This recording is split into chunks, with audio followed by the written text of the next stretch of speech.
if you had a death row meal, so your last meal, you're being put out, dude, go into it. You can give me, or if you want fucking an appetizer, then an entree and a dessert with drinks. What would you do your your perfect meal? Death row meal, I'll go dirt. Dirt? A pile of dirt. A pile of dirt, like on some savage. A pile of dirt. I want to have you with lethal injection right now. That's terrifying. A pile of dirt, bro. This is a Your Last Resorts production.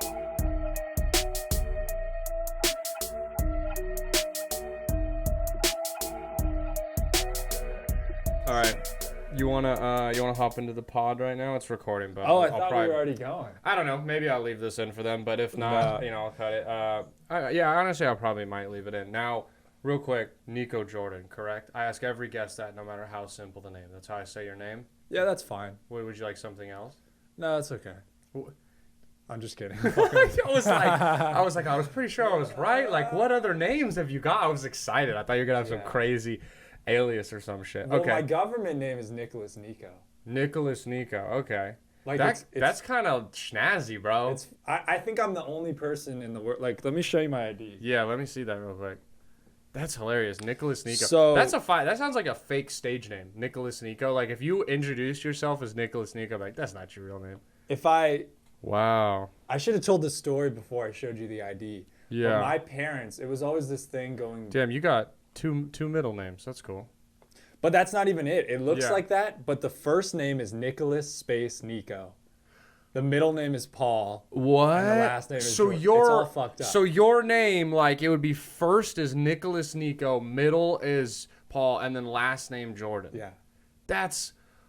And I didn't know this for most of my life. Like, we're definitely keeping this in. That's crazy. Wait. So, okay, yeah, you finish what you were gonna say, because let me think of all my questions. So, when I was growing up all throughout, like for the first 5 years of my life, I thought my name was Niko. My parents never called me Nicholas. Yeah. And then in at some point I figured out that, my name's actually Nicholas. Yeah. Like getting attendance called in elementary school and stuff like that. So then it was only until I went to get my driver's license when I was like 16 that I needed to look at my birth certificate. Yeah. And I was like, wait, what the? My name is Nicholas. I was like, you guys put both of these on there? So you didn't know till you got your license at 16 years old? Oh my God, bro. That's awesome. And then I went to my parents. I was like, what is this? And they're like, they wanted to name me Niko. Uh-huh. And there was always this back and forth of like my grandma, when they came to her, she was like, you got to name him Nicholas. Niko's a nickname or something like that. So like, do we go Nicholas and call him Niko? Do we just put Niko? Mm-hmm. And then they ended up somehow, I don't know if they're high as fuck or what the fuck. They can't even like tell me the story. They picked the worst back. option. The worst. I know, they just somehow put them both. Like, I don't fucking know. We just scribbled some bullshit down and they didn't even proofread it. That's crazy. It literally makes no sense. And when I asked them about that, they're like, yeah, why did we do that? I don't know. Like, I literally, I don't know if they're on psychedelics or something. What was going on? That's so great. Yeah, dude, because my next question was, are your parents American? Like, are they? Yeah. Okay, yeah, because I thought maybe it was like, I don't know, you mean, like, I had a kid I went to school with. He was, like, first generation American, and his parents named him, his first name is Bill Clinton. No. So his name was Bill Clinton Beslimi. No. Yes, bro. Like, damn. And the reason they did, like, they had a decent reason. Like, when they first came, there was, like, they got invited to some, like, immigrant event where they met Bill Clinton and shook his hand, and he was, like, very nice. So they were like, we love him. And it's like, bro, your parents named you after, like, a rapist, basically. Like, or, you know what I mean? Like, this is the worst president, one of the top 3 worst presidents you could be named after. Dude, that's what I always think about, like, co-signing, like, permanent co-signs. Like, you got, who's this, Boba Fett? Yeah, it's the Mandalorian tattoo on my arm. So you got a fictional character. So the odds of Boba Fett getting Me Too'd or something like that, they're slim. Yes. Well, people got Michael Jackson tattoos. That's so wild. R. Kelly. Bro. That's so true. Naming their kid Bill Clinton. Like you're taking a risk when you tie yourself to somebody else. Yeah, dude. That is so true. Yeah, the thing though is people probably didn't have to think about that because I mean there were like no rules for celebrities and then it all kind of chipped. That would be so awful, bro. Imagine you have like an R. Kelly tattoo.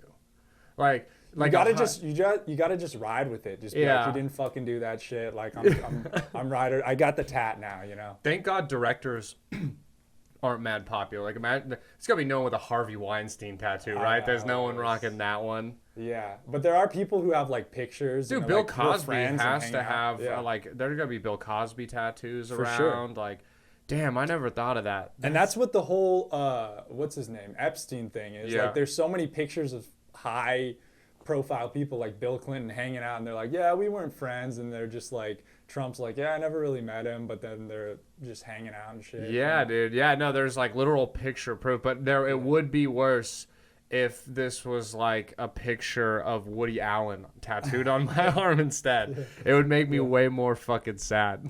Yeah.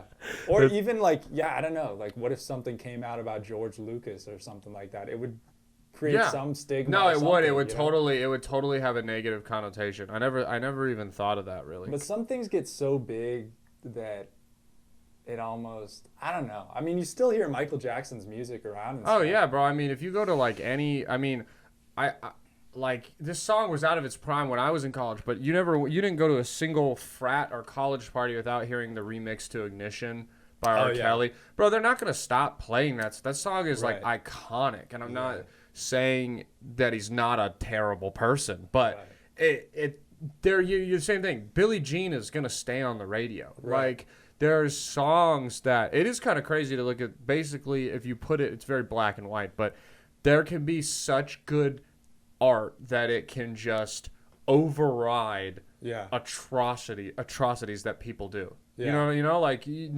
people are willing to ignore what those people did because you're like, but this shit's amazing, shit's bro. Hot. I'm not gonna shit's stop. Hot. Shit's hot. And it's also just how much you think about it. Like I think for some people, they hear a Michael Jackson song and they start, but like. I can separate the two. Separate the art from the artist or whatever. Yeah, and it's like that's probably not when they normally use it, but no, dude, same thing. You create memories of people, so it's like I wasn't a huge Michael Jackson or a huge R. Kelly fan, but when you hear those songs, the first thing you're gonna think of is like, oh, the first time you heard Billie Jean, or like, if Billie Jean was like your first dance with your wife, you're gonna hear that. Or if it had like because songs kind of have like memories attached to them, you feel? Yeah. And so like, you're gonna think of that first before you go like, oh yeah, but he's also a piece of shit. Like, oh yeah, he's also a rapist. I mean, the Bill Cosby one has to be one of the wildest because he was America's dad. Like he meant so much to so many people, and there's I'm sure people that watched that Cosby show that didn't have like father figures and looked up to him, and then I mean, dude, imagine if you found out your dad was a prolific rapist. How crazy that would be. It'd be tough. It'd be tough. Would you still send him a Christmas card? Sure. Yeah, it's still a conversation. Dad, we got to talk about something. I'm hearing some rumors. What's the deal? I think it's also interesting how like the front man, when you have like, I think about Michael Jackson, like a lot of these songs, probably most of them he didn't write, he didn't produce. How many people went into making a Michael Jackson song? There's like dozens. Yeah, there's like a bunch of, so you're taking away from the producers who helped with it. Yeah. And you could look at someone like Harvey Weinstein.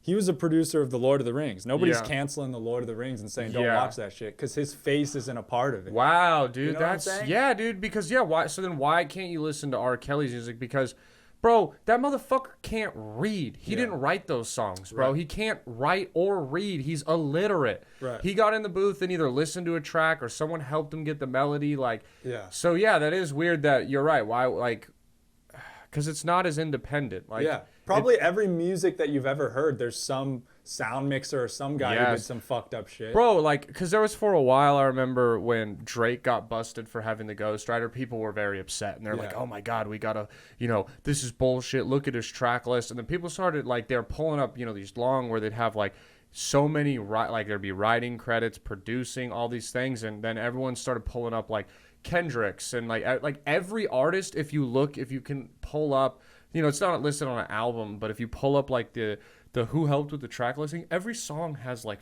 15 names on it because there's like if someone helps you come up with the melody, you got to give them credit. Like, someone gives you a line and they're your friend, you give them credit. Like, so you're right. It is like, why aren't those people held to the same kind of responsibility? Like, everything's fucked up. I always remember someone was telling this story. I think maybe it was like Sci-Hi the Prince or somebody who works with Kanye a lot that said that he'll give credit to anybody who helps in any way. Like, somebody will walk in with a pair of jeans and he'll like make a lyric about that and they get a check. That's cool though, dude. That's kind of how it should be. Yeah. And it only makes sense that like Elvis Presley never wrote a song in his life. Oh no, yeah. So like rap music had this thing for a while where people wanted it to be directly from that person. Yeah, it had to be your own lyrics and shit. I mean, now rap music is pop music, so it only makes sense that when you're making hits, you're gonna have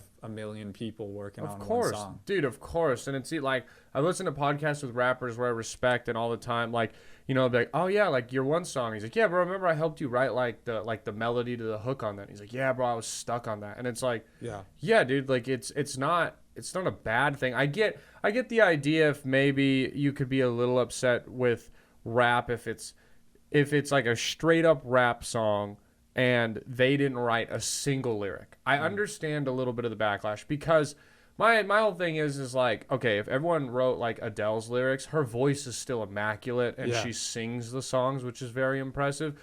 Whereas like, if you're not writing your lyrics and you're like not doing anything with it and you're just going out and repeating like rhyming words over a beat, like I get you have to sound good somewhat, but it's not the same. Like, it's not the same as like belting out a song, I guess, or playing an instrument. It's like rap is kind of the most like, not like least advanced, but it's like, it requires there's no octaves and hitting acapellas and going up and down notes and stuff, and there's not playing guitars and drums. Like, that's done by the producer and shit before is I guess like the only defense I get a little of like the why people get upset with a ghostwriter. But if it's not every song, who gives a fuck? Yeah. Who cares? And well, to get to that point where you can have ghostwriters and stuff, you got to go through the trenches of being able to make dope shit on your own. That's the thing about Drake. Everyone wanted to shit on him, and it's like, bro, he didn't have a ghostwriter when he made Over. Like, he didn't make those early albums that are like arguably his best. He didn't have ghostwriters for because he was a nobody. Yeah. He was broke as fuck. He can't afford to pay someone to write lyrics for him. It doesn't work like that.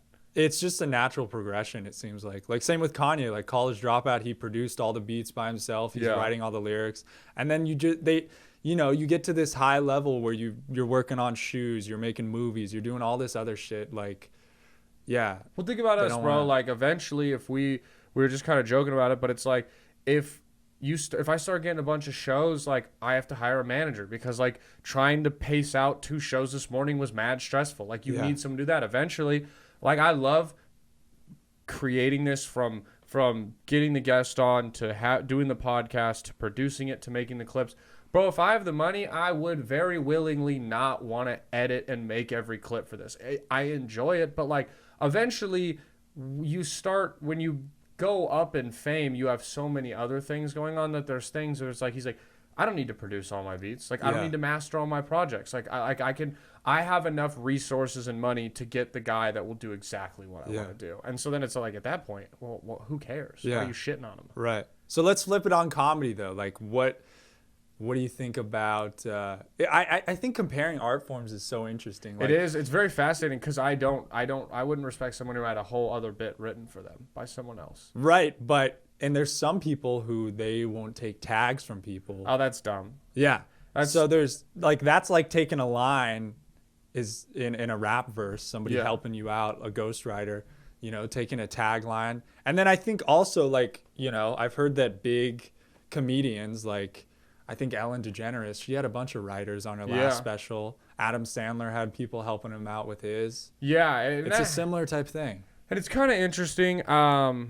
I mean, for the comedy, for me, it's like, take tags, bro. Someone literally, like, the other night, like, another comedian was like, hey, I think this would be a good tag. And don't get me wrong, bro. There's nothing worse than, like, I'll take tags from comedians. I hate when you get off stage and, like, an audience member is like, I have a funny tag for your joke. And I'm like, shut up. Like, you work at Staples, bro. You don't know what the fuck you're talking about. Yeah. And it's always the worst. But, like, dude, and I actually think is, though, I still listen to them. I'll take them. I know Brandon won't take them, but give them to me. I need whatever help I can get. That's the thing, though. I've never been like, let me stop you. I let him tell me the whole tag. Yeah. It just normally is bullshit. But comics, bro, literally the other, shout out Avery Carpenter. The other night was at a show I was doing and gave me a tag.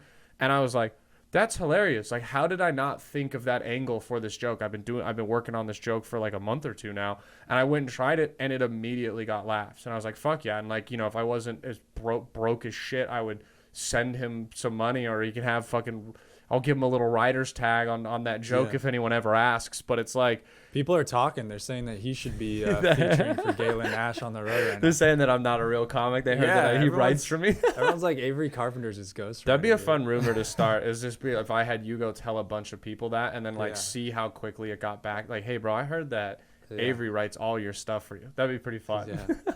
Well, go ahead. It wouldn't be that fun, but it was fun in my head for the brief moment. Milli Vanilli of comedy. Right So I don't know. I think it's just a little weird because, again, it falls into the thing I was saying with rap, where it's like the whole thing of, yes, there's delivery. Same with rap, the way you deliver the lyrics.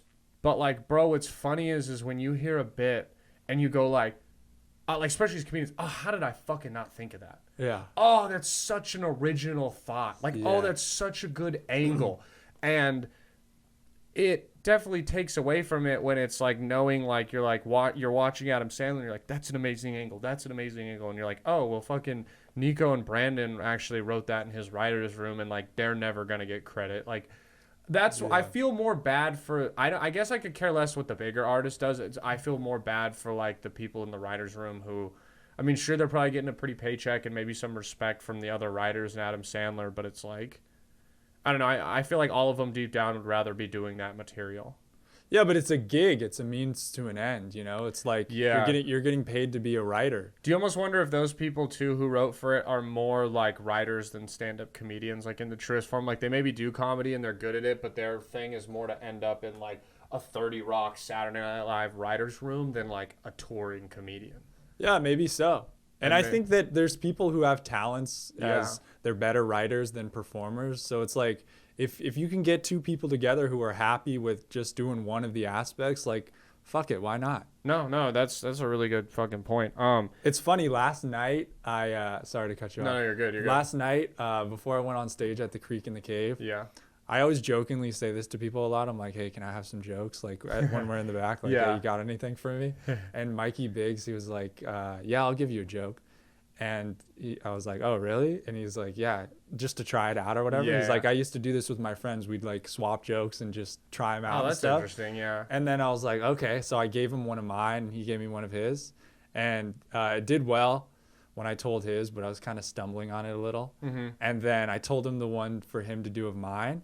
And he like condensed it a little and did it on stage, and it killed way better than it would have for me. Fuck, yeah. And I was like, oh, shit. Like, it just put into perspective for me that there's like a difference between how, like, there's the performative side of it, you know, and he was rolling with jokes, and then he threw mine in there, and it, like, I don't know, it inspired me to think more about the performance.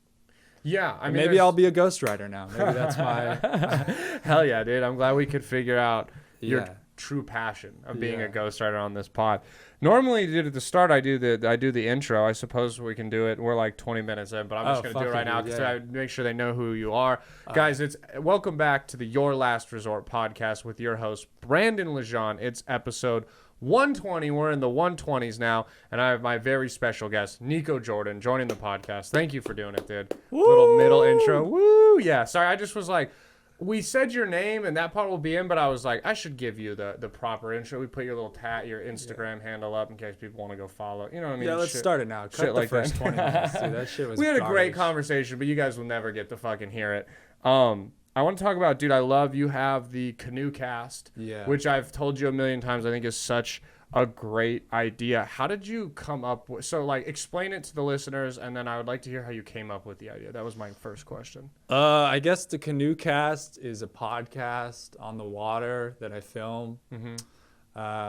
They film it in a canoe, dude. It's a great idea. Austin is you know what, I should have pitched it. I always make people explain their podcast, but I'll explain it to you. Yeah, you explain it. All right, so like Austin, if you're not familiar, is a city, and we're surrounded by a river lake. It's called a lake, but it's in the shape of a river, and it goes around the town, and everyone hangs out on it, and it's like a staple of Austin. Like that's a thing about if you're from Austin, or just even I'm not from, but live in Austin, you know, paddleboarding, canoeing, all that shit. And then he took the idea of it's a podcast where they're on a canoe, and it's, you know, interview style, same thing, but he's got the dual camera set up there on opposite ends. It adds a cool like outdoor element. I love it. I think it's a great idea. You guys should check it out.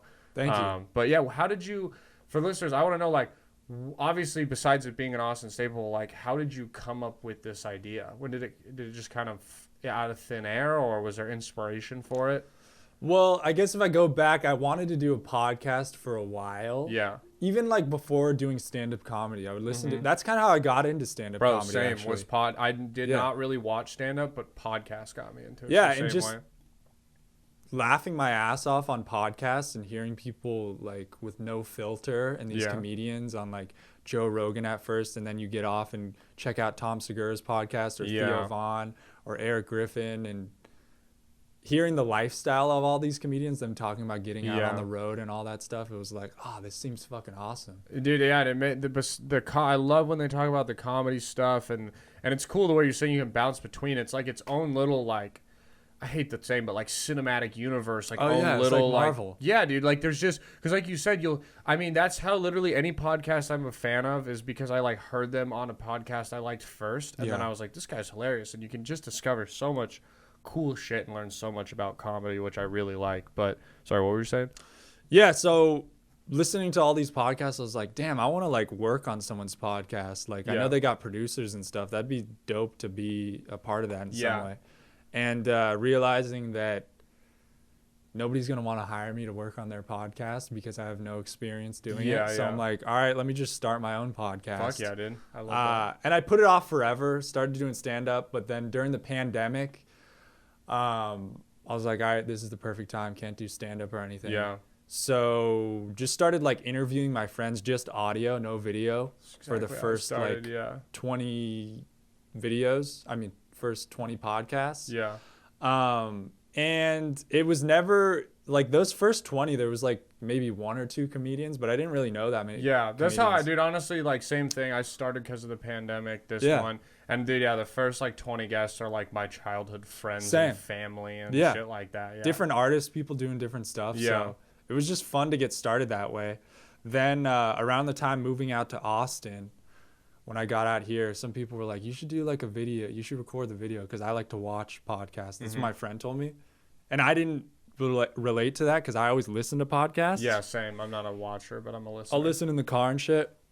But I was like, yeah, I probably should do a video, post some clips on Instagram and things like that. But I was like, oh, and during COVID, there was a time where I started recording them outdoors because it was just no one wants to come inside. You don't weird. Also want people inside. Yeah, I was at my parents' house. It was just all weird. But I kind of liked that element. I liked being outside, and I was like, this creates a different dynamic, a different conversation. There's pros and cons to being indoors and outdoors. Yeah. But I was like, let me do something outdoors. And then I think just moving here and going out when I first moved on the lake in a canoe, and I was like, this would be dope. Like I was with my girlfriend, and I was like, we should do a podcast out here.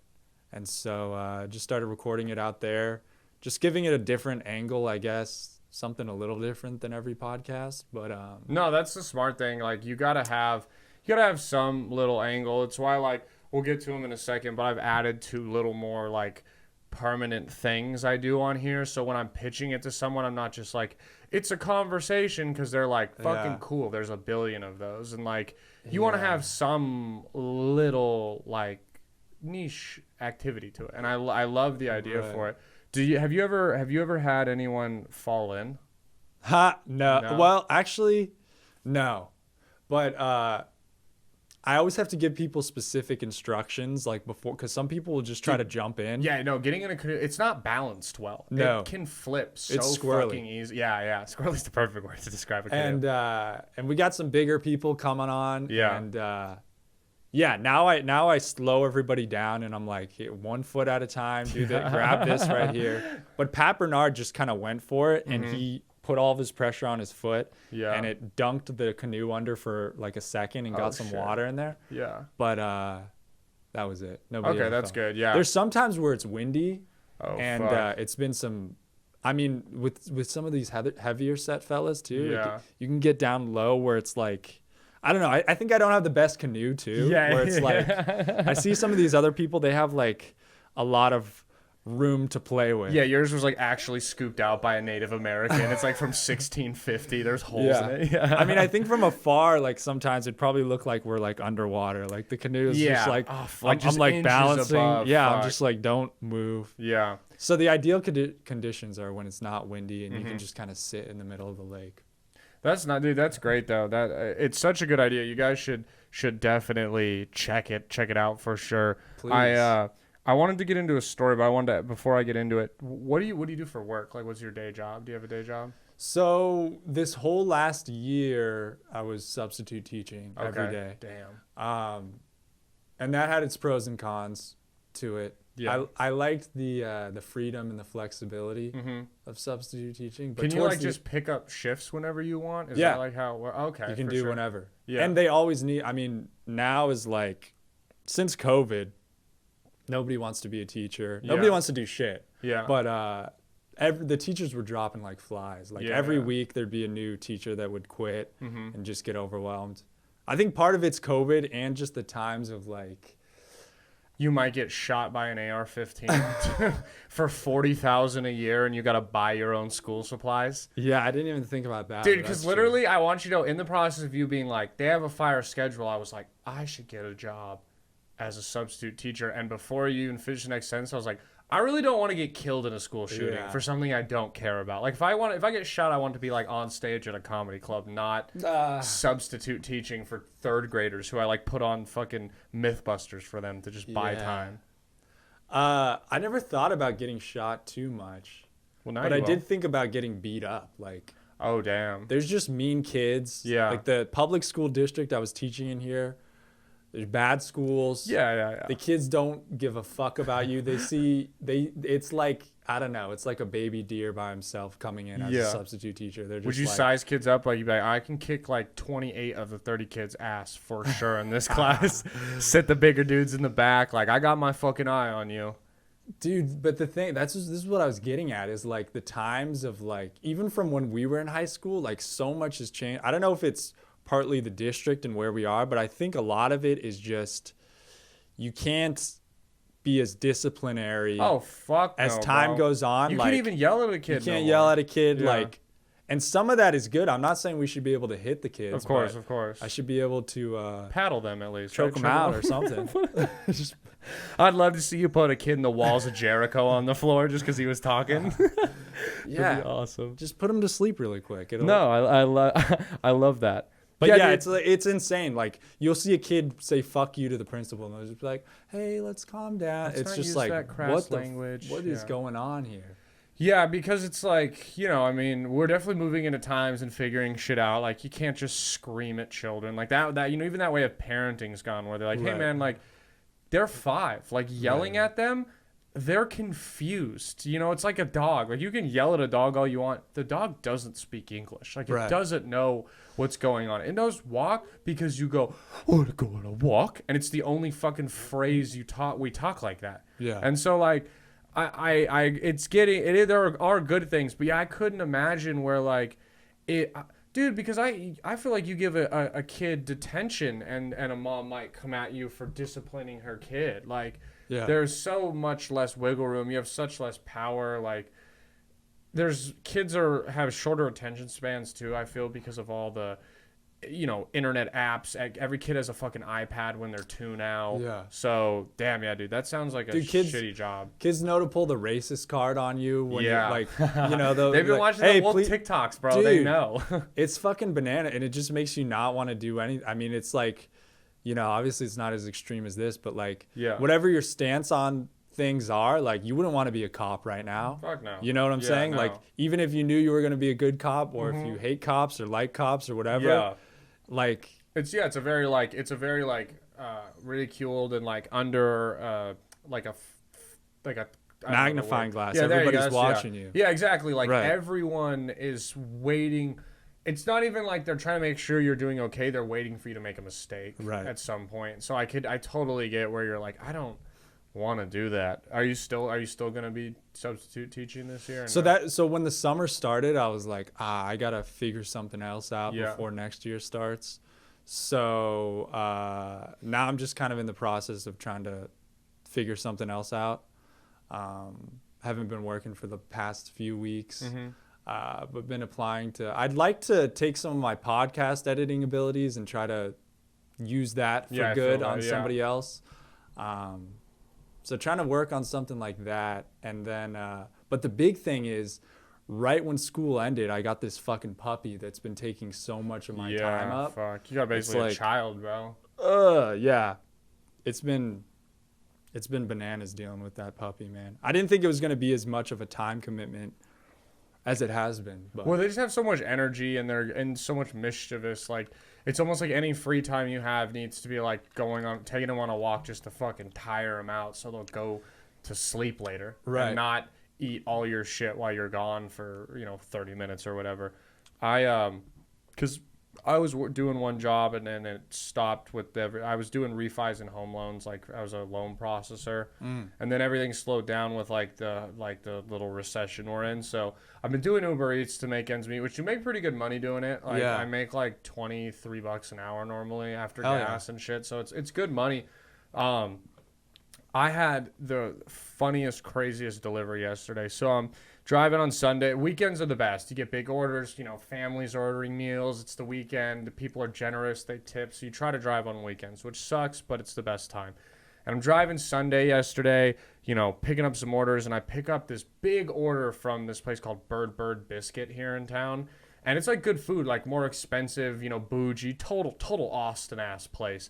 And I picked up 15 items from this place. So it's like a fuck ton of things. It's a $25 order. I'm making some good money on this one. So I go up. I'm up in the hills of Austin in like the West Lake Bee Cave area. And I'm about a mile away from this delivery. And I get to a gate. And I'm like, oh, they didn't give me their gate code. So I call them and I'm like, hey there, you didn't give me your gate code. Could I get it? And bro, there's two types of Southern accent. There's the sexy Southern accent and the one where you sound like a fucking moron. And this lady was the latter, bro. She was like, how many times do I have to tell y'all we ain't got no gate? Y'all are going the wrong way. And I'm like, oh, okay, I'm sorry.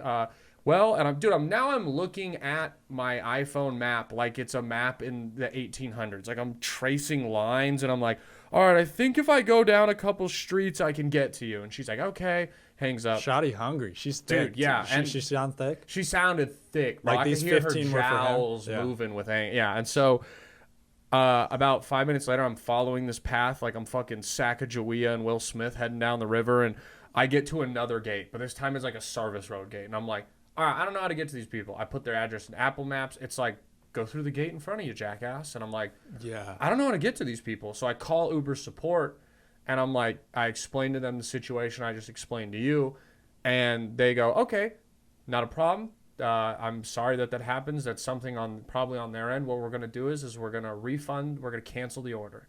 And now I'm pissed because I'm like, you motherfuckers, like I'm a minute away from $25. And then they go, we're actually going to still pay you for the whole thing and just keep the food. Yeah. And I'm like, really? Jackpot. Really, bro? Like, I think I'm getting away with fucking murder right now, bro. I'm so excited. I'm like, are you for real? Bro, I'm so broke right now that $25 and 15 food items is changing my life. I had that shit for breakfast yesterday. I had it for lunch before you came over here. I'm having it for dinner again and still have leftovers, bro.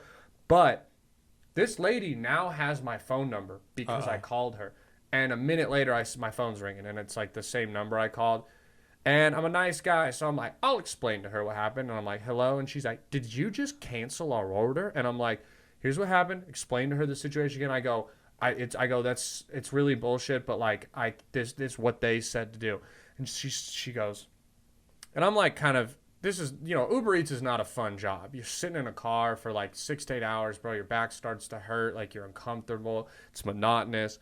I was waiting forever for orders. It's hot. And this lady, and I'm like, I tell her the whole story. I apologize, even though it's not my fault. I'm just a guy with a car and a cell phone, bro. Like, you're a sweet boy. Yes, thank you. And she goes, I waited a fucking hour and you cancel? What the fuck are we supposed to? And dude, it snapped something in me and I just go, I can yell louder than you. Shut the fuck up.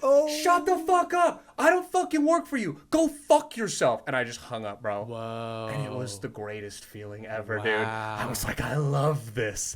Bro, did you come in your pants? Dude, I came in my pants little. I ate biscuits. Here's the best part. You're eating their food. Oh, bro. I almost sent her a selfie of me eating the food like fucking delicious. Fucking delicious.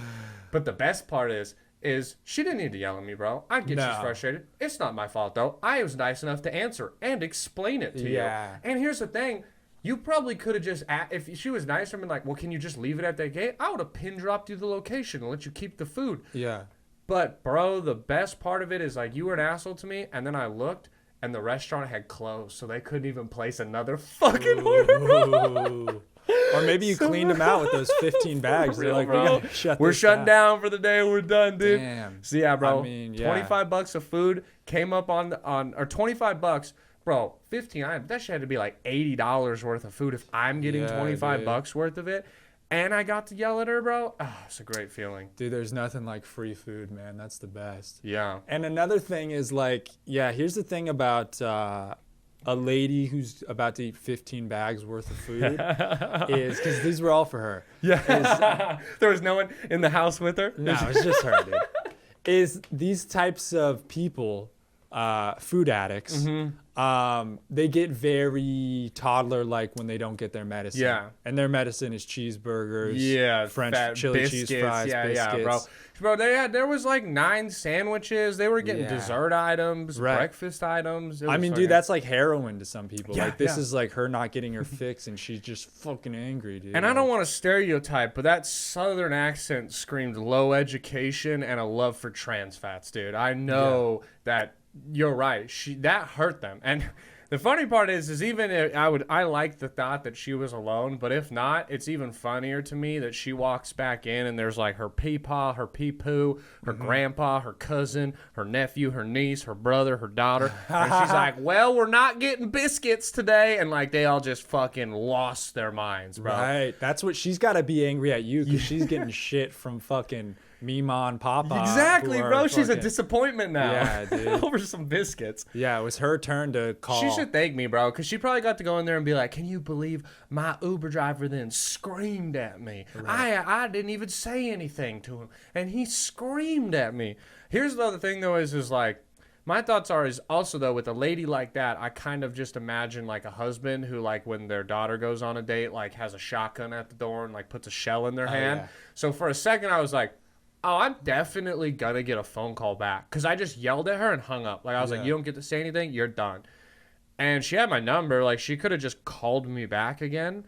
And the fact that I didn't get a call is, I think that I fucking put her in her place a little. I think she heard that and was like, I haven't been spoken to like that in a long time. Like, fucking. Turned her on a little. Yeah, maybe. She was like, oh my God, I need to find this guy. Here's the stupid part, though, bro, is when I was canceling the order, I was on the phone with them. They're like, okay, so it's for Lauren. Also, here's how I know this bitch is dumb. Her name was Lauren, spelled Lawren. Lawren. Lauren, bro. Lauren. Dude, that is the most southern inbred spelling of a common name I've ever seen in my life, bro. So I canceled the order, and I'm like, yeah, it's for Lauren. And they're like, okay, did you get the notification? I'm like, yeah, now it says the order was canceled for Brian. And they're like, we're just really concerned about protecting the privacy. I'm like, dude, this bitch just called me and screamed at me. Like, she has my phone number and my name now, and the thing gives her a picture of me. How am I protected at all? What the fuck do you mean? I mean, are you strapping up now, or you got? I've been trying to get a gun. My girlfriend really doesn't want me to. Oh, why? She's afraid of them, I guess. She thinks that it'll do more harm than good. In what way?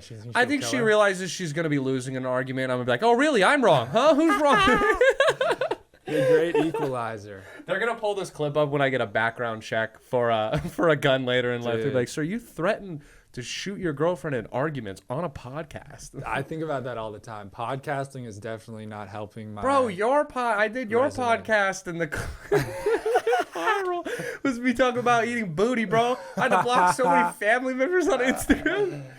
Here's the best part though, and I haven't told you or Maddie this, or Colin, or my girlfriend, or anyone this, so you'll like this.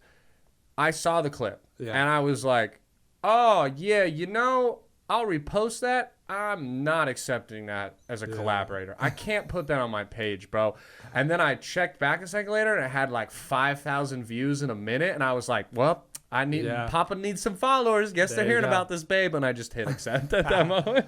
Dude, I mean, that's doing comedy and like promoting my podcast and stuff. Even though there's times where I refrain from posting some shit. Yeah, of course. It definitely is pushing me towards being a person who just doesn't give as much of a fuck, which I think is good in a sense. Yeah, well, I mean, you don't want to be mean or an asshole to people, but like, of course. My biggest fear in life is just is people thinking something of me, and like I've like, gone my life so much of like trying to protect people from being my real or whatever it totally is, bro. Like you pretend to be, for me, and like this was something that it was I smoked on your podcast. Like I enjoy smoking weed. Like that's my vice. I like weed more than I like drinking. It's just for whatever reason. I thought you said advice for a second. My advice is to get into drugs, everyone. That's like my vice of choice. And like I have family members that are not the fondest of marijuana, and I get it, bro. Like if you're, plus 45, you grew up where they were like, if you take one hit of this, you will suck dick for crack next week and then overdose. Like that is what they drilled into people's heads. Right. And that's scary shit. So I get why like our moms and our dads and grandparents and people don't like weed. So for the longest time, like, bro, I'm talking, I think like 103 episodes, I never mentioned weed on here. If you were like, bro, you like to smoke, I'd be like, hey, real quick, we're gonna actually have to edit this part out. I don't talk about that. If I knew a guest was gonna bring it up, I would in the prep be like, hey, no marijuana talk, like please, because it was like I wasn't kind of ready to tell them, and all I really cared about was not disappointing my family more than like really anything else. And so I finally told them, and it was kind of that thing where really no one cared. They're like, yeah, bro, you're 24, like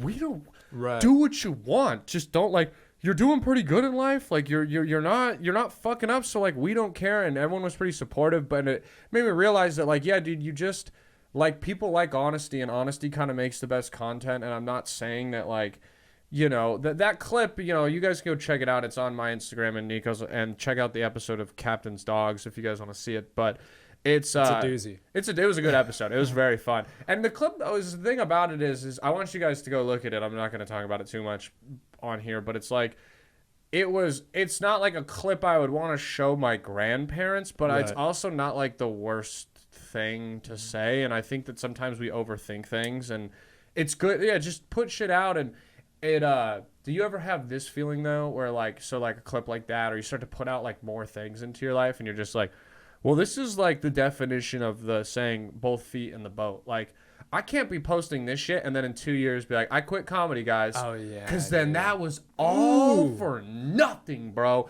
You gave a look in your life for 23 plays and a few fucking likes on Instagram.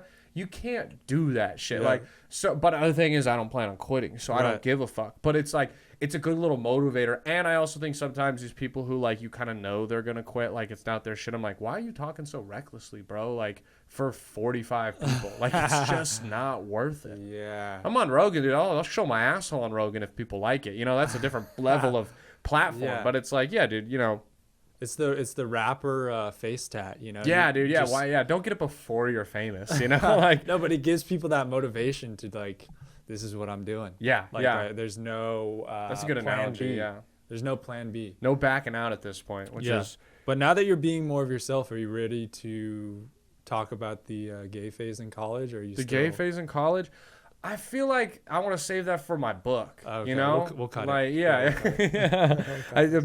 Docking in the dorm room, chapter 8. That's what I want, bro. It's right in the sweet spot. Yeah. And the other thing about the weed thing is like, first of all, nobody thinks about what you do as much as you do. Like even if that's true too, hey, that's weird, it leaves their thought. Everybody's way more self-centered than we think. Everybody's thinking about their own shit. And second of all, you being a nice young gentleman who's getting their shit together and stuff is And smoking weed, it puts a good.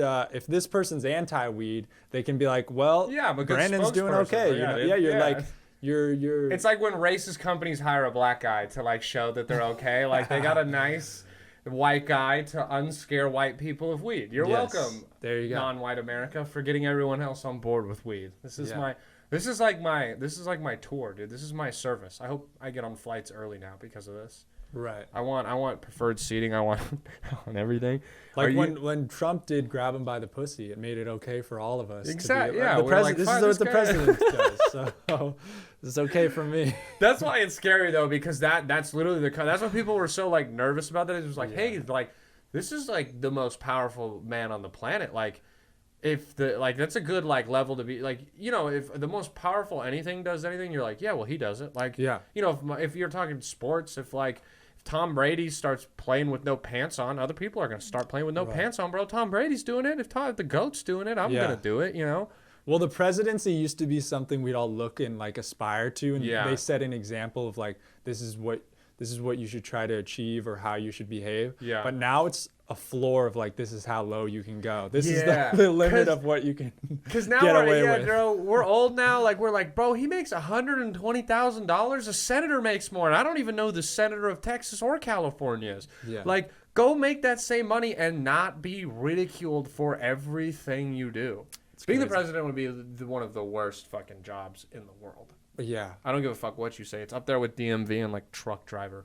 But I think if you're Trump, he didn't have to do the same headache that other people, like, you know, like someone like Joe Biden, they're like trying to like contain and like, you know, figure out and not get him to say weird shit. Yeah, he just did what he wanted. But Trump, when you don't give a fuck, like it must be fun. You know what I'm saying? Like you don't say what you will. He's a man of the people, because you're a little fucking liar if you've never like had a job that you didn't care about and were like, I'm just gonna be a fucking menace and I'm gonna push the rules.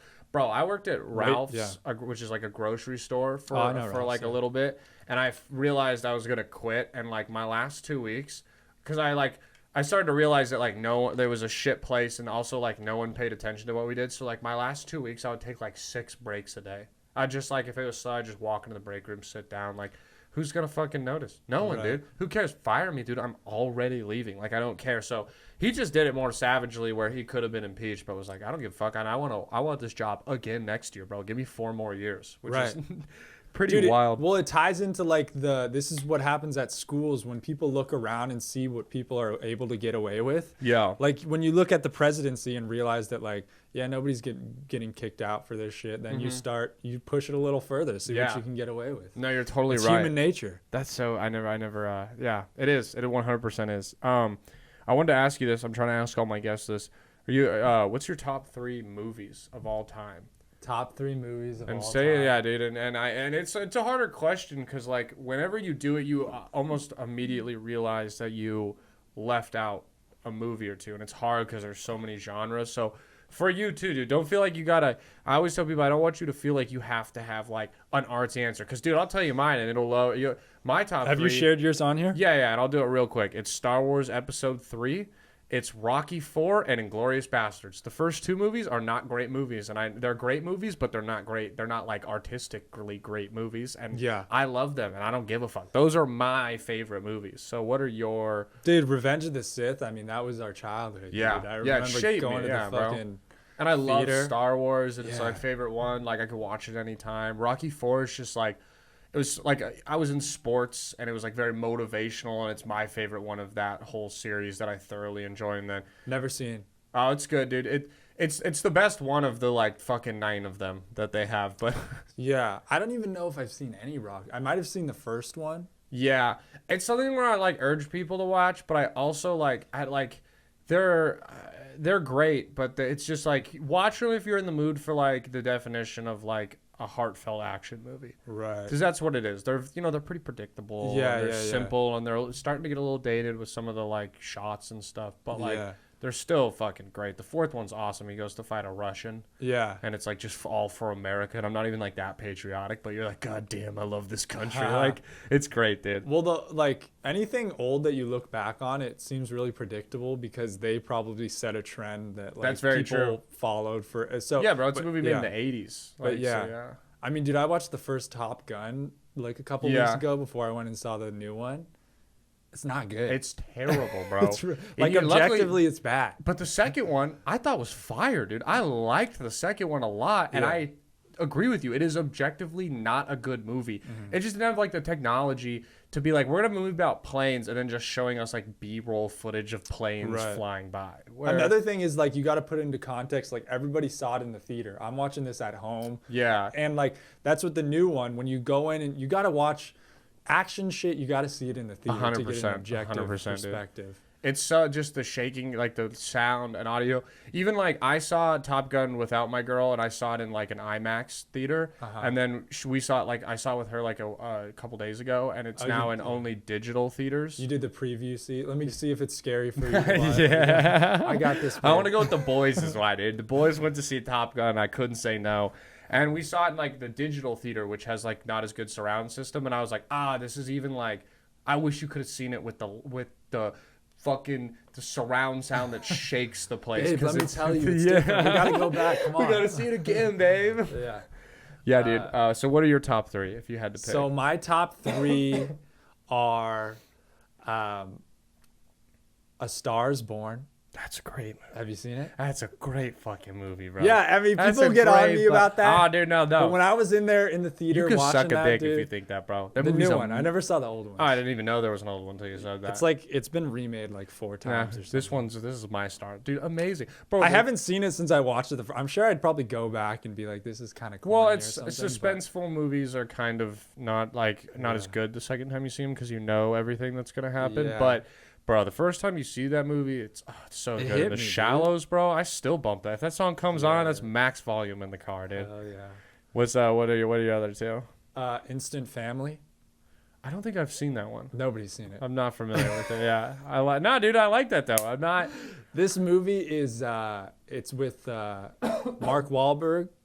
Oh, bro, this is a fantastic movie. Dude. Oh, okay, yo, my deepest apologies. I've seen that movie like 3 times. That movie is amazing, bro. Tom Segura's in it. Yes. Dude, that movie is so... My sisters are adopted, too. So, I get it on a different level. And, bro, that shit hit me, dude. I teared up. This is a great top 3 so far. These are 2 great movies. And what's rounding it out? And rounding it out, I don't know if I could pick a specific. If I got to go specific, but I wanted to say Austin Powers. If I got to go specific, I'll probably just throw Goldmember. I've only seen Goldmember. Oh, really? It's the only Austin Powers I've seen. Oh, okay. Do I need to see? See them all, dude. They're so fucking funny. Okay, yeah. I'd never seen any of them, and one night I was like, hit my friends up. I was like, yo, I'm trying to giggle. Which I'm gonna watch Austin Powers, and like immediately like, no, don't watch the first one, just watch Goldmember. Okay. Contextually, it does not matter, and it's like the best. it Oh, it's amazing, bro. Hilarious. That's a great top 3. Now, I almost threw Step Brothers in too. I was in between Austin Powers and Step Brothers. I did an honorable mention because I was like, damn, I like comedy movies are my favorite genre, but I guess they're not my favorite movies. Well, it just doesn't like emotional movies that like they really, it's like sad music or something like, I put as honorable mentions was Step Brothers and Talladega Nights, like tied even for me. Both those movies are like perfect comedies that I love. Fucking great movies, bro. Pineapple Express is another one. That's a great one, dude. That's a great one. I like this is my favorite. I guess Inglourious Basterds is a war movie, so maybe that's my. But like my. That's favorite. Another one that I'm ashamed I haven't seen. Dude, Maddie Stu gets on me all the time. Bro, you should watch it. It's amazing. We literally like I had some people over last night, like a few people, and we like turned it on as like the background noise, and we ended up watching almost the entire 3-hour movie. Like, it's phenomenal.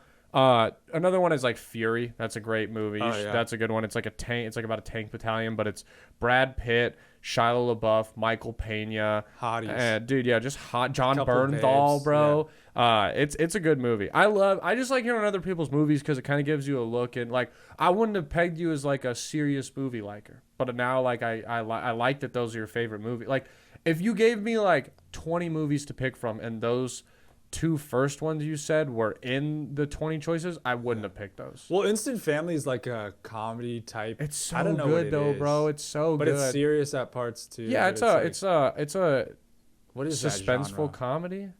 It's not. It's because it's not a rom-com. It's like yeah, it's a family comedy. That's exactly what it is, and that's for sure a genre. Yeah, it's like Cheaper by the Dozen or something like that. Exactly. Yeah. All right, dude. I want to also ask you, if you had a death row meal, so your last meal, you're being put out, Dude, go into it. You can give me, if you want fucking an appetizer, then an entree and a dessert with drinks. What would you do your perfect meal? Death row meal, I'll go dirt. Dirt? A pile of dirt. A pile of dirt, like on some Savage? A pile of dirt. I want to have you with lethal injection right now. That's terrifying. A pile of dirt, bro? Here's my thinking is, if I eat a pile of dirt before I die, then dying's not going to hurt as bad.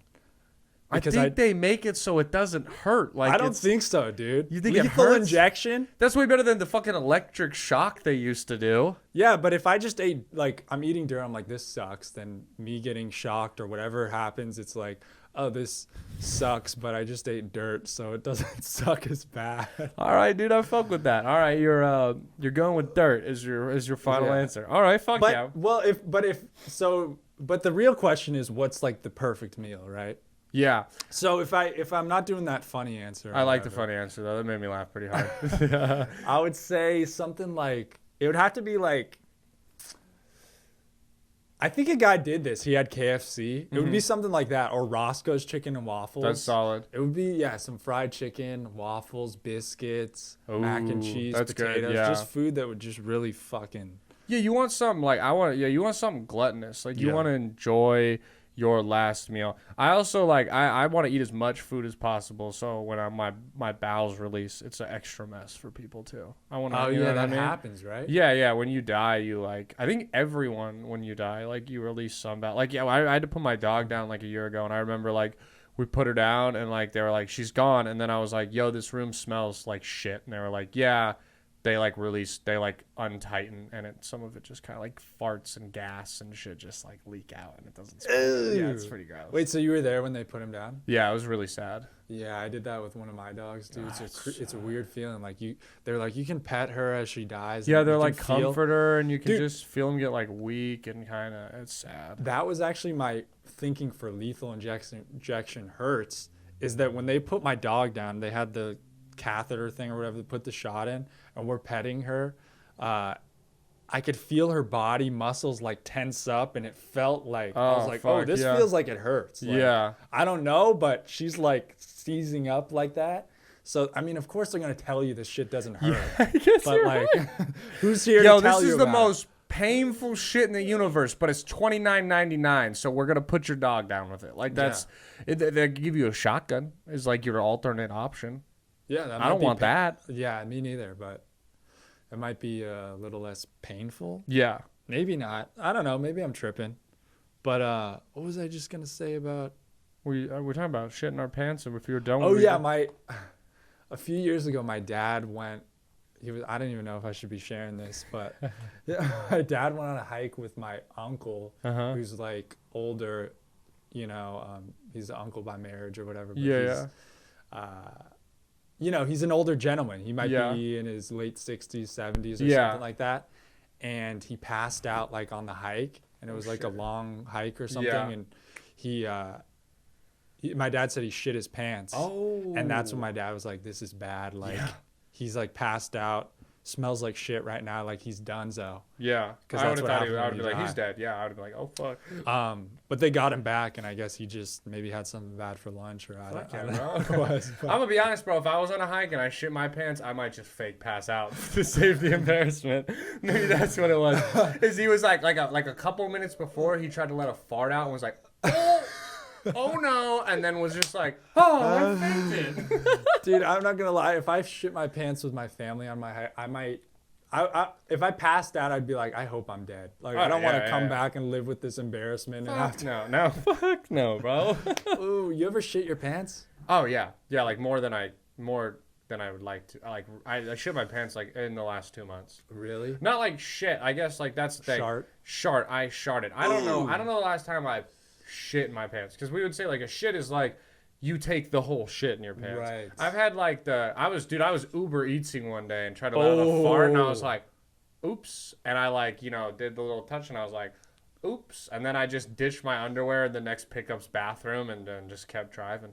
Been there, dude. Yeah, dude. I used to deliver pizza, and I remember one time when I was coming back from a delivery, and I was driving the whole way like this. You know this number? Yeah, dude. Yeah, you gotta just You just need like fresh like air on your standing ass up. to keep it in, Yeah, bro. You're dude. sweating, you're shaking. I'll get like that a lot. I don't know. Maybe it's my old age, but I just don't trust myself as much, dude. And I'll be like, there was a time not too long ago where I was with my girlfriend and I'm like, turn the music off. Like, I can't, don't talk to me.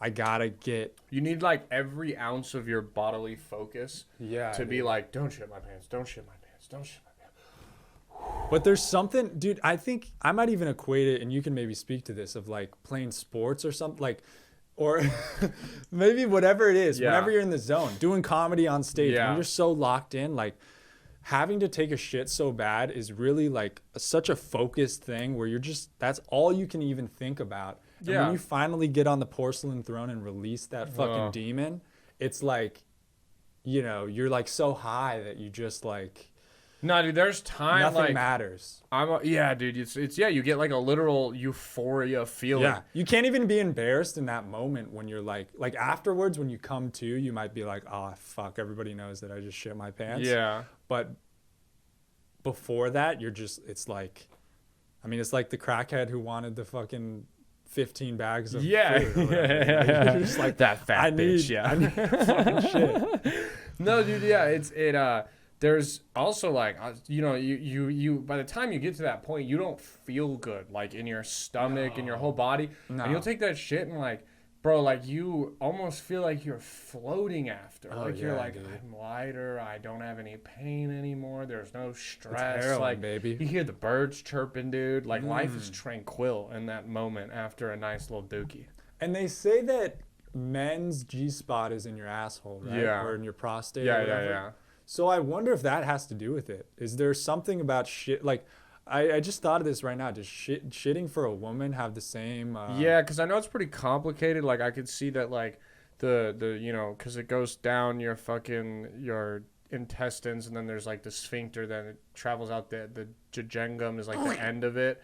Yeah, like, that's where it, like, squeezes it off. So maybe that tube to your ass doesn't go by the prostate. You know what I mean? I don't know how anything works. Yeah, I'm not going to pretend like I know. I just said a bunch of like words I learned in biology, so the listeners will think I'm smart. That's about it. I want to do some Would You Rathers. You ready to rattle some off here? Would you rather? We got 4 of them. We got 2 from Reddit, 1 from Brian McDuffie, and 2 then from like rando Reddits? Or that's where I get most of them. Is I just go on. There's a subreddit of Would You Rathers, and it's fun because we like you can as you can see we can vote on them. So this first one has 1.5k votes, so we can see like how we relate to the others. So, would you rather be able to use magic? Think like Doctor Strange, Harry Potter, but you have to study for 10,000 hours to do it, or be blessed with mild luck for all of your life. So, you know, things seem to work out all right for you most of the time.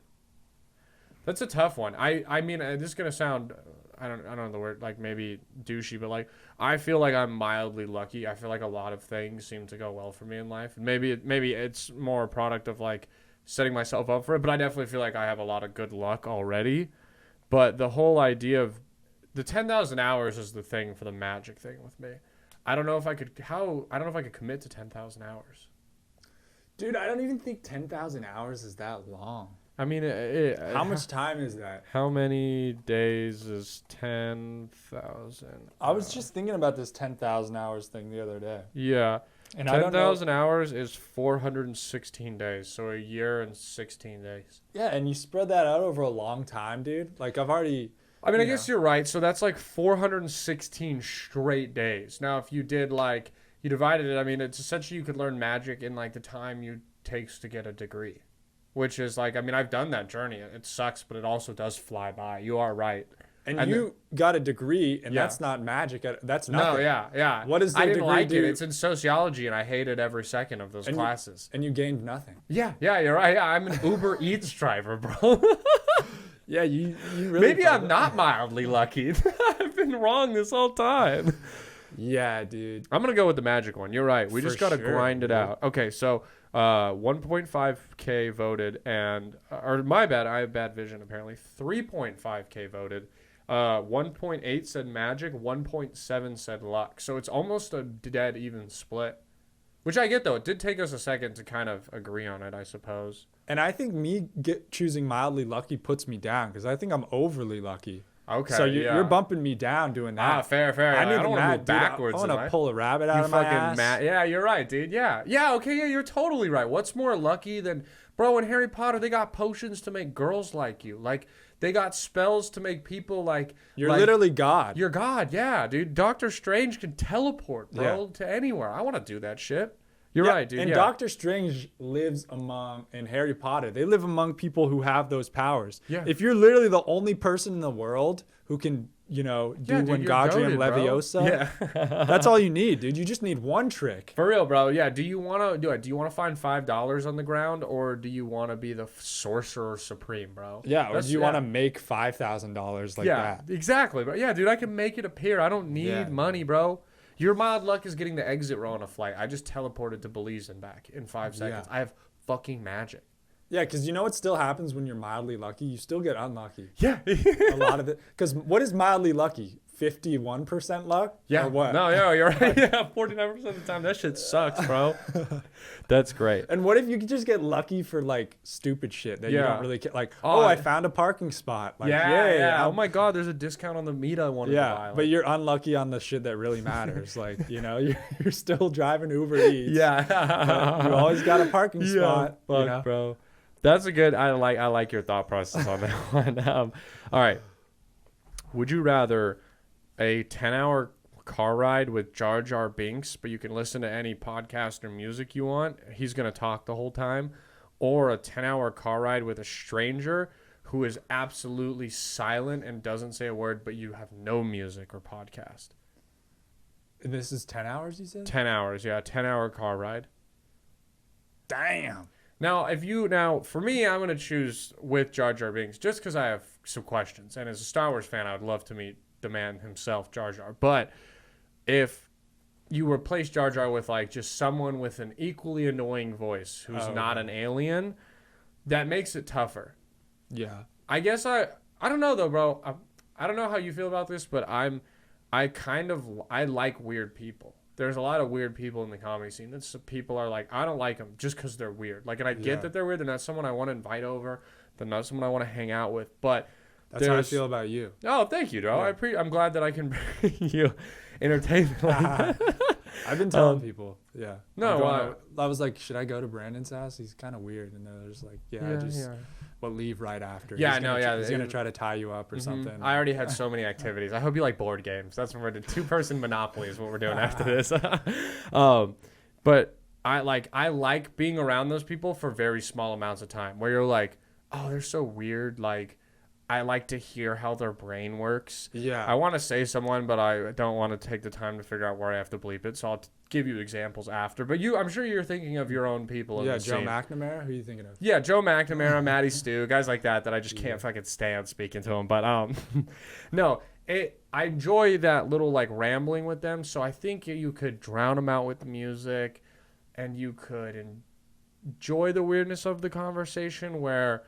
I don't mind silence, but I think after 5 hours, I would be like, please talk to me. Please turn on music. This sucks. What about you?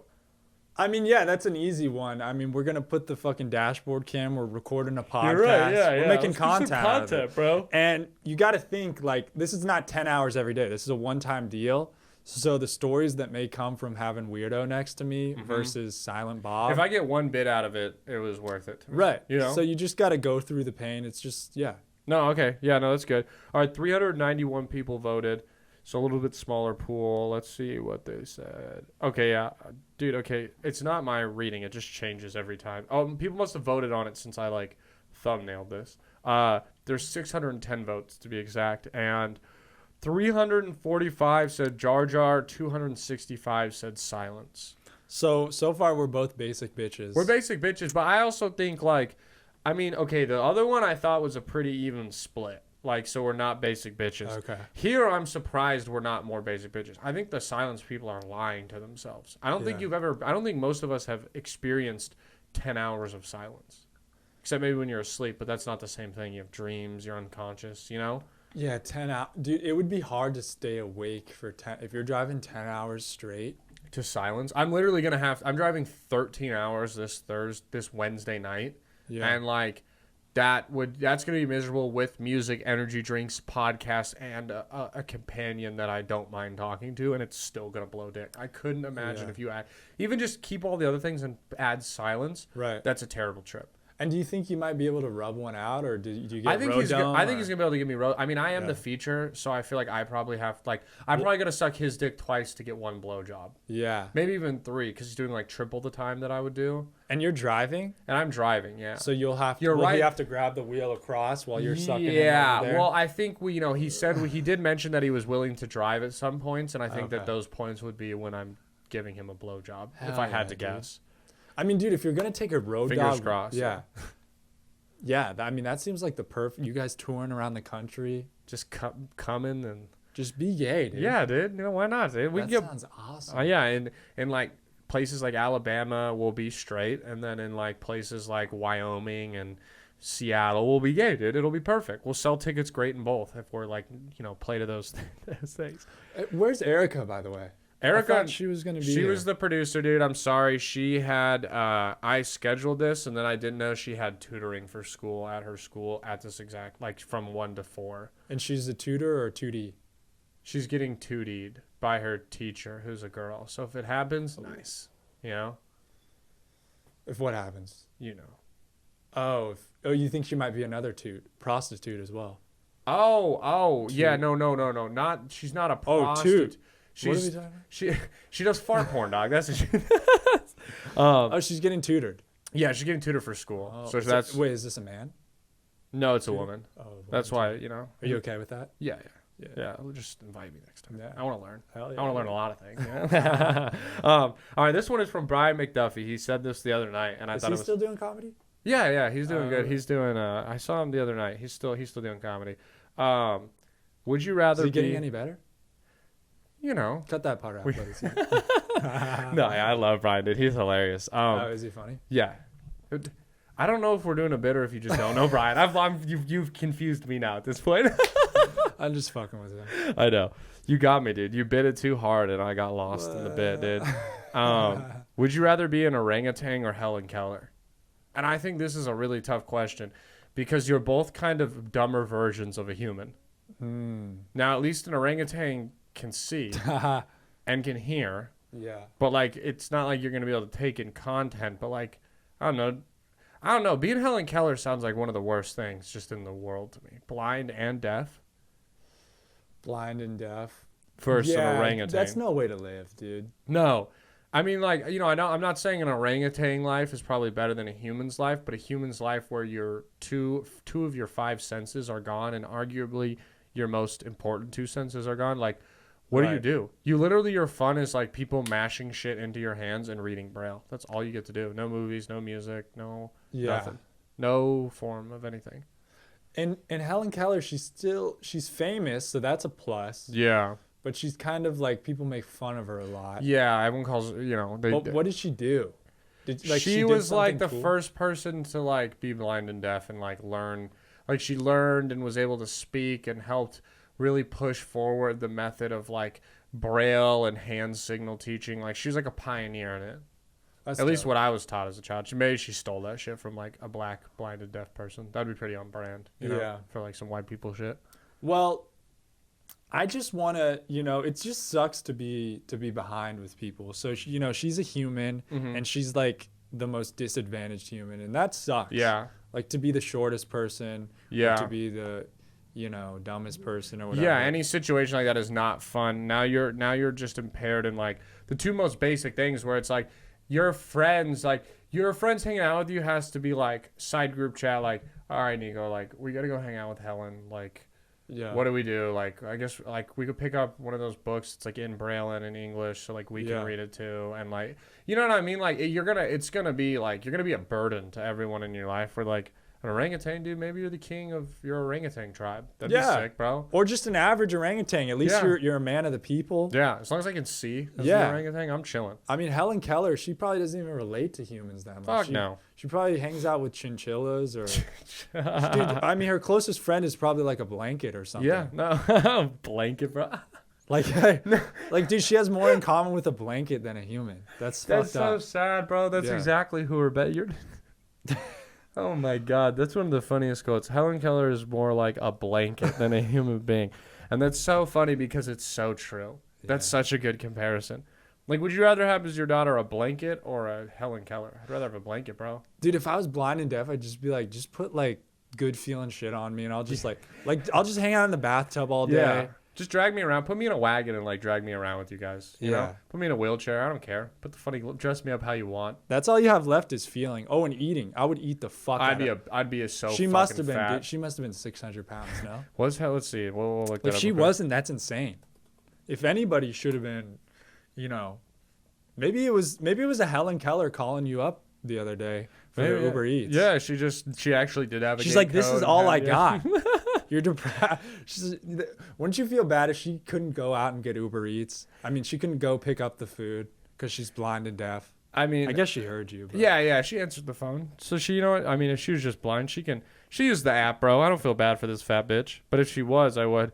You know, I typed in, was Helen Keller fat, and nothing really came up. So I don't imagine she was. All the pictures of her, bro, even the old pictures of her, she wasn't fat. Like, look, that's a skinny old bitch.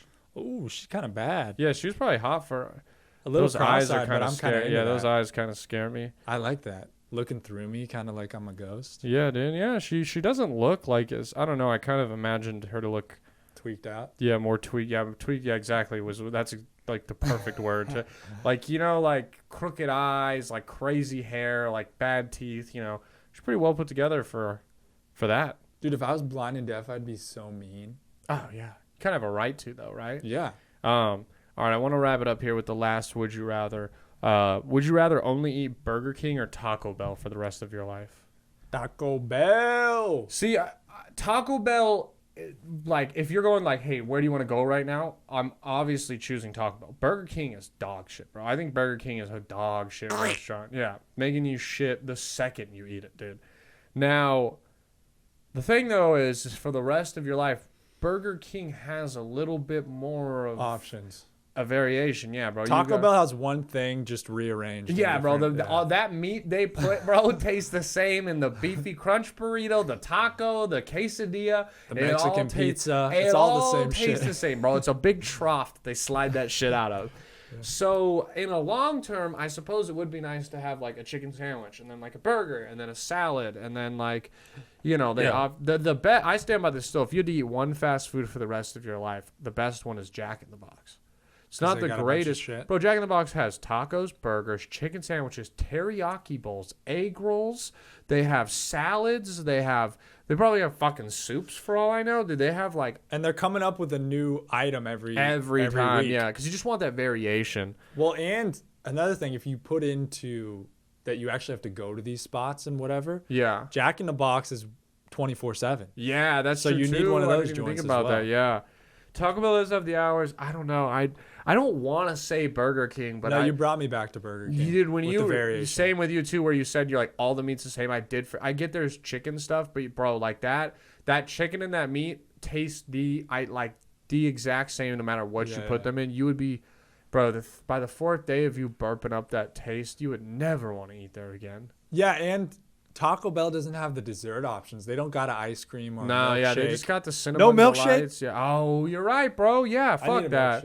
You're right. All right, I'm going, dude. Even I don't know if your Burger Kings had this, but mine had Cinnabuns and an icy machine. Yeah, they had ices. I remember bro. that. And for a while they had Cinnabuns, and if they're selling them in there, I can have them, bro. That's part of the thing. All right, dude. I guess maybe they don't have milkshakes, do they? They gotta have milkshakes, bro. I couldn't imagine that they don't. Sorry, we don't have Erica today to look it up. Does Burger King have milkshakes? It's the OG days of me Googling shit. Dude, for some reason my browser has switched to Yahoo no matter how many times I change it back to Google. And the thing it came up with was, does Burger King still have the Angry Whopper? Is the first thing that pops up. Why is Yahoo so bad? Okay, yeah. You got a bug on your computer. Something. Definitely, yeah. Burger King does have milkshakes. It says, for instance, they include simple shakes. Yeah, with the whipped cream and the flavoring. They even have iced coffees. Their shakes. Bro, I got to real quick, and then we'll wrap it up, guys. I want to pull up a Burger King menu just because I haven't been in so long. Like, what? I want to know, like, what kind of variation are we actually getting into? Because otherwise, if there's not the one with the variation we're thinking of, I'm going back. So, yeah, bro, you got the Flame Grill burgers. They got drinks. I see the icy. They got coffees. They got milkshakes. You got, let's see, chicken and more because they got the burgers. Yeah, you got all these chicken sandwiches. A bunch of different kinds, dude. They got that looks good, dude. Yeah, I'm gonna go after this. I think I'm gonna go home and Postmate some Burger King. Yeah. You log on. Let's time it at the right moment and race so I them. can get you. So make me some, and then I'll just eat. I'll eat. Uber Eats, yeah. That would be hilarious. I wish you could request people. I want specific. I've delivered one time. This is crazy how random it is. Tony Casillas used to live like in Shady Hollow, like Kyle, and I delivered his order one time. Oh, really? And his actual government name is Roger. So I was delivering to Roger C. And then I got there and I was like, I pulled up and I like went out of the app because the app you can call through the app. I called him just and he's like, hey man, what's up? And I go, is your name Roger? And he goes, yeah. And I go, I got your Chick-fil-A, bro. And he's like, no fucking way. And I'm like, what are the odds that I delivered to another comic in town? So that's funny. I was surprised it doesn't happen more though, because I'm the reason people eat in this town. I'm a goddamn hero. Dude, aren't you glad you're not like in your hometown and have to like deliver to your high school? Dude, especially like try, because you know, like there's a connotation, like some people hear you doing comedy and are like, oh yeah, I have a friend who's a comic, and there's other people who are like, you're not a comic, like you're not, and to like pull up Uber Eats, like I'm like, hey, like, oh, I thought you were a comic there, but I'm like, well, actually, you don't really make money for like the first 10 years you're in, so like you wouldn't understand. And they're like, oh, okay there, pal, thanks for bringing me Burger King. Like that would be demoralizing, dude. But even if you were like a doctor, you still don't want to run into certain people. It's just like, let's not do this. Yeah, there's like so many people that you like from high school that you don't want to fucking see. Yeah. By the time, like as soon as you graduate, there's almost like you have that. We had grad night. Do you have grad when you graduated? Did you guys do that? We had this thing where like on graduation night, our school. Oh, you go to Disneyland or whatever. It was Disneyland, but like they. Like my year, they like it was at the school, but they rented like a casino with not real money to play casino games. There was like a magician, mazes, laser things. They had an In-N-Out truck, like a rock climbing wall, and the whole concept is that. Damn, you went to private school? Nah, but I was in a very nice neighborhood and like a very nice school, and they, the idea is just like it's one last moment with all your friends, but also like. They don't want people going and getting like fucked up and drunk and like dying on graduation night. So they're like, oh, if we put everyone, because it goes to like 4 a.m. No. Yeah, it's all night. Like the Disneyland ones are all night. Like that's what it's supposed to do. It ended up just being a bunch of people like getting finger banged in the fucking blow up maze. They were like, hey, we don't like. Aren't gonna see each other anymore, and like I've always wanted to stick my finger in your butt, and they're like, fucking me too. And like there were I went in that maze and there were so many corners I turned around, I was like, oh, and they're getting it on. Fucking all right, I gotta get out of it. Why did I go in the maze, bro? Why did I pick the most childish thing? In reality, it was just you going around, hey, we're never gonna see each other again. Yeah. You want to see my butthole? Yeah. Like, no, dude, go away. I'm trying to get some Come action. on, look at it. Come on, dude. Just stick one finger in it, please. Just a pinky. Hell yeah, dude. Yeah, dude. This was a great time. This is a fun episode. This was awesome. It flew by, dude. We should do this every day. I'm down, dude. Every single day. I'm sure everyone would love to listen to us talk every day. Nah, dude. Same time tomorrow? Same time tomorrow. Yes. Can I move in? You got an extra room? Can I move this room? You can. I can't really put anything up for you. I know you can see a bed in the closet, but if you want to like curl up like a little dog on the floor, you're more than welcome to stay in What here. size bed you and Eric have? Is there a room in the middle? Dude, come on. You get the feet if you want. You can have the whole horizontal bottom of the feet. We can build like almost like a field goal post in the bed. I can get small, dude. That would be get into a little. See, the thing though is I like to be the small spoon. So I suppose if you want to like hop on my back, it's not gonna work. I need small spoons. Okay, yeah. So it's not the best living situation. I'm glad we got this out of the way. In another lifetime, I want to give you a second though. Plug all your stuff, your podcast, any shows, Instagram, all that. The floor is yours, buddy. My name's Niko Jordan. My address is 256. Follow me on Instagram at NikoJ and at KOJ. It's in the bio. It's in the bio, as well as check out the podcast, The Captain's Dogs with Maddie Stew, and the Canoe Cast. And Yeah, those are both on you can watch those on YouTube and Spotify, or you can listen on whatever ever fuck shit.